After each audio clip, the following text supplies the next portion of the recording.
France était pour nous, ne l'oubliez pas, la culture, l'intelligence, la liberté.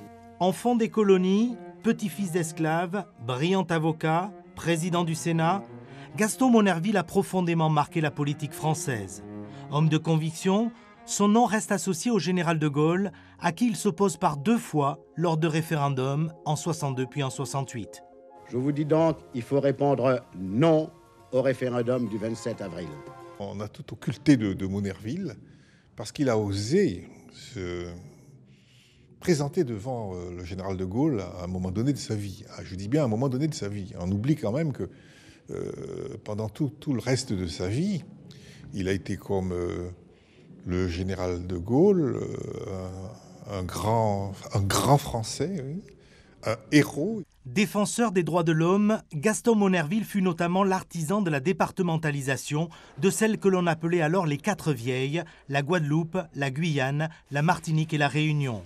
Son intelligence et son autorité naturelle auraient pu le conduire à l'Élysée en 1953. Mais après 13 tours d'un scrutin laborieux et indécis, personne ne songe à appeler le président de la Haute Assemblée. Le préjugé de race à l'époque était prégnant.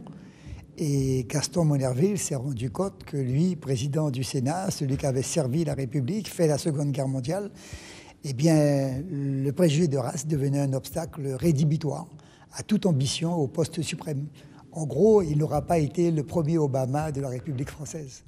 Rendre sa juste place dans l'histoire à ce grand serviteur de l'État, c'est le combat de la Société des Amis de Gaston Monnerville.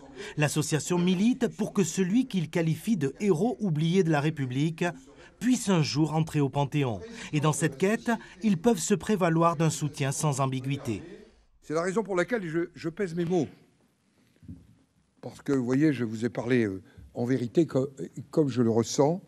Celui qui présida l'entrée au Panthéon de Victor Schœlcher et de Félix Éboué me paraît mériter de le rejoindre et de les rejoindre aujourd'hui. Cette décision est désormais entre les mains d'un seul homme. Depuis la Ve République, cette prérogative revient au chef de l'État.